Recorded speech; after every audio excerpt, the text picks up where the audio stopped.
Welcome back, family, to the Born of Levi experience. I want to dissect this interview a little bit. I came across this interview earlier today with Marvin Sapp, or I should say Pastor Marvin Sapp. He's such a great psalmist and musician, man. I actually love his music, but I don't really know him for being a pastor. I never heard any of his sermons. But his music, though, top notch, man. Top notch for his music, though. But I came across this interview that's on Vlad TV, man, and I wanted to break it down, man. He was asked about homosexuality in the Christian church.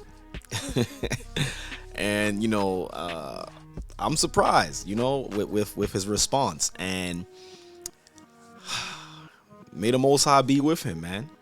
I really do believe that he's very intelligent and very cautious on how he speaks. And he's speaking from a place of what I would like to say, a place of sincerity. But, let's dissect this a little bit, man. Let's talk about it, man. He was asked about, like I said, homosexuality in the Christian church and of y'all favorite rapper. Now, let me not say y'all favorite rapper, Lil Nas X, right? Who's an openly homosexual gay rapper, right? So he was asked these questions, and I like his response, the way he responded to these questions. But I believe that they was trying to set my man up. I believe they was trying to set him up, man. We already know there's a group of people that you can't speak about, and that community is definitely one of them. But let's hear how this man, Pastor Marvin Sapp, let's see how he handles those questions that was thrown out at him, man. He was asked about Bishop Eddie Long. He was asked about his position about that, and let me not talk, man. Look, let's just take a look at this, man. And you guys chime in as well too, man. Let me know what you guys think. I want to hear your comments. I want to hear what you guys think, and so we can make this a conversation. Look, let me play this. I'm sure he was your friend, the late Bishop Eddie Long. This was someone who, like many old school preachers, he denounced homosexuality. He preached against same-sex marriage. And in 2010, if I remember correctly, there was a scandal. Now, it was never proven one way or the other. But 4 men did come out and say that he coerced them into having relations with them. And it was a big thing within the community. And I know that this is somebody who you have preached at his church. He's a fellow bishop. He's also someone who has put records out.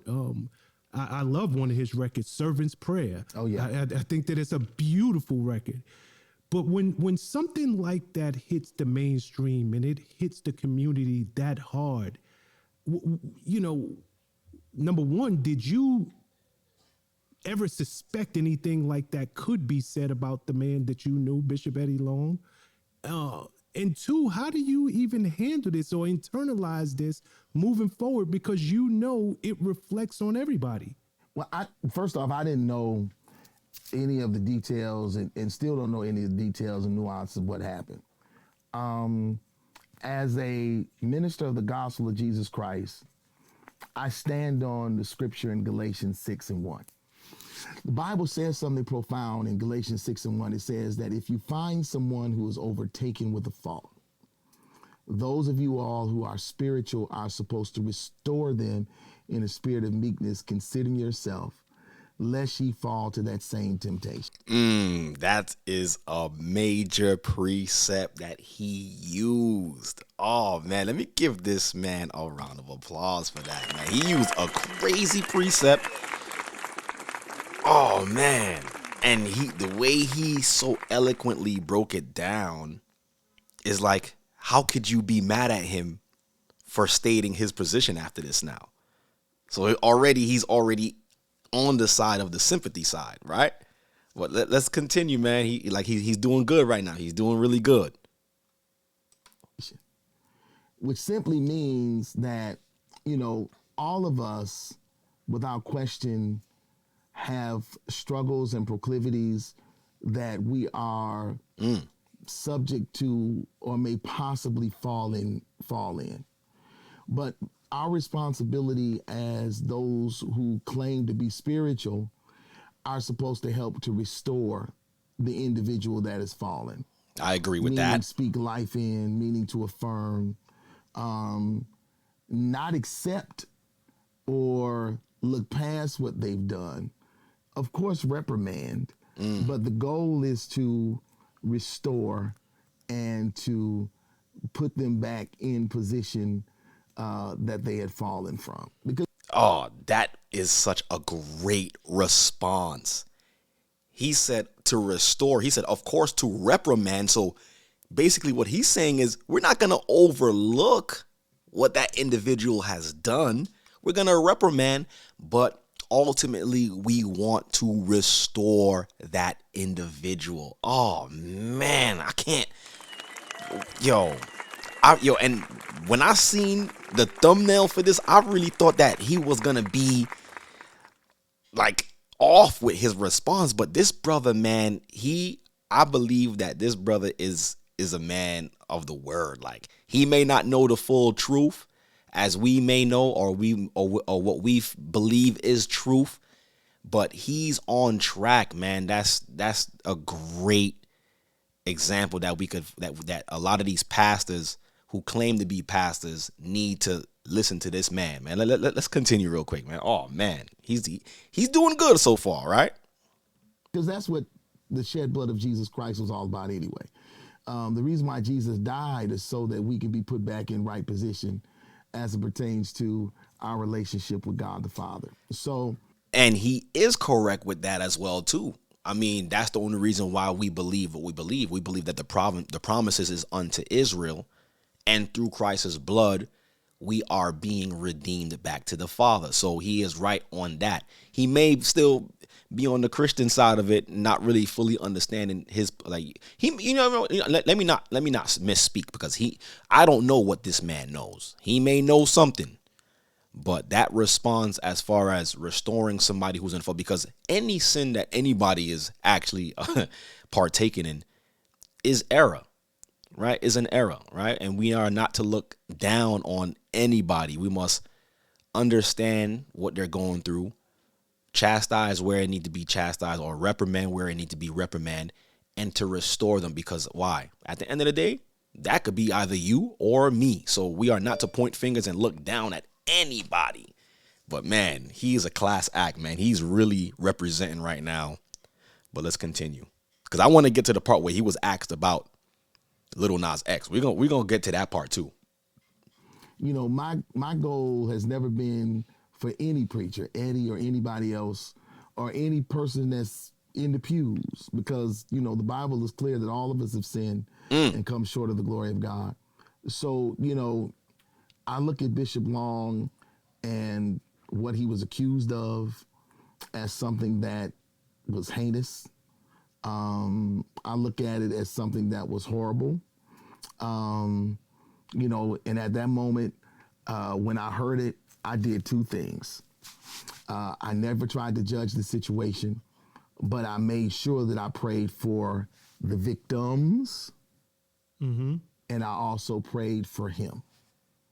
Because as a minister of the gospel of Jesus Christ, that's what we're supposed to do. That's what we're supposed to do. We are supposed to pray for one another, not to judge or, making or carry on a false accusation if it was false, if it was true.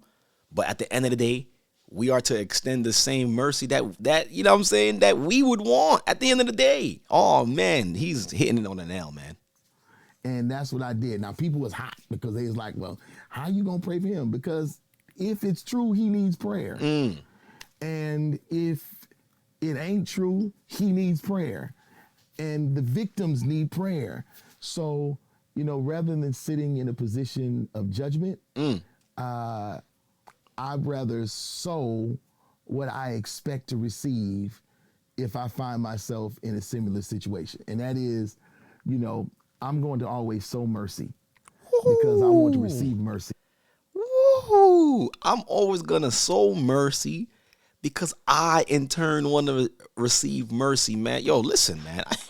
I don't know how many applause I could give this man, but he is representing right now for the true believers, man. Because like, yo, you can say what you want to say about him, but his response to that question is what the world needs, man. We all need fixing. Nobody is perfect. So I'm not gonna look at somebody's downfall or measure up myself, my righteousness to that person's righteousness, man. Yo, shout out to Pastor Marvin Sapp. Okay, like I said, I only know him for his musical talents. I never heard any of his sermons, but it looked like the brother is sound when it comes to scripture, right? So I want to move forward to when he was asked about Lil Nas X, man. And I believe that this question was a setup to try to set this brother up, try to come at this brother, man. But let's see how he answers it. Let's see if he continues right in a right direction. Let me see. Let me try to see if I could get right to the point. Let me see if it's right here. A business account we can help got boost your TikTok I'm sorry, we got business. an ad coming in. Let me skip this thing. I don't know if it's against the church. Okay. All right, here it goes. Let me bring it back. Him being gay, This talking about Lil Nas he X. was made to feel like it was against the church. What is your thoughts on homosexuality in Christianity? I don't know if it's against the church. Don't tap I dance. just do know that there are some biblical things as it pertains to. Everybody has their own particular theology. Okay, he got to tread lightly now. He gonna have to tread lightly now. Okay, he's tiptoeing. All right, well, hold on. Let me go back a little bit. Just go back a little bit so we can get the full context of what he's being asked right here. If you invite me, I'll come and preach. And I came to preach. I think it was one of his anniversaries. Right here. Familiar with him? Yep, familiar with his music. Yeah. You're familiar with it? Okay, good. Yeah. Talking about Lil He Nas said X. growing up in a Christian family, him being gay, he was made to feel like it was against the church. What is your thoughts on homosexuality in Christianity? I don't know if it's against the church. I just do know that there are some biblical things as He was doing so well. But we gotta be. Let's bear with him. Let's see how he answers this question, right? it pertains to. Everybody has their own particular theology, and I'm gonna say that. Some people's theology has evolved as it pertains to homosexuality being in the church. And when you study the Bible, you would notice that was a problem or was an issue in the church in days of old anyway, from a scripture. So he knows scripture. He understands the Old Testament, and he also understands New Testament. So he understands that was necessarily a problem, right? But let's bear with the brother, right? Standpoint. My position is, I'm a heterosexual man.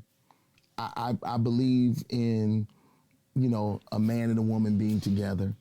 I'm not going to say, nor will I ever put anybody in heaven or hell because of what they decide to do, because that's a God decision.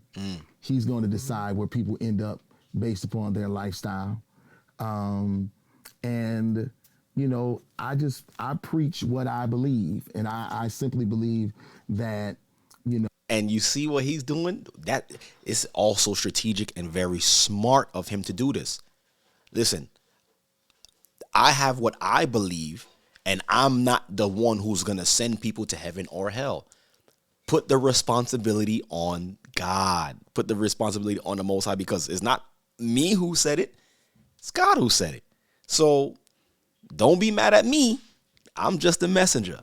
I like how he's answering it. Very, very smart man. know, all of us have sinned and come short of the glory of God. And the reality, do I agree with it? I don't have to, because that's. There we go. What a class act. Let me clap it up one more time for Pastor Marvin Sapp. Listen, man, he said it himself. He actually had to own up to his own path. You know what I'm saying? He had to own up to that, man. So he don't have to agree with someone else's lifestyle. That's that person's choice, man. Yo, that's a class act, man. And I appreciate you guys for looking. And don't forget to please do me a solid before I play the outro music. Please, if you haven't done so, subscribe, hit the like button and the bell for notifications, man, so we could continue this, man. And don't forget to subscribe, man. Share this video too, man. But let's make this a conversation, man. Do you guys feel like he did a good job on this interview and representing and explaining his stance on homosexuality in the Christian church? Because I think he really did a great job, man. And if they was trying to set him up, they failed, because he really represented it. And, you know, he's a class act, man. But yo, chime in, man. What you guys think, man? I'm out.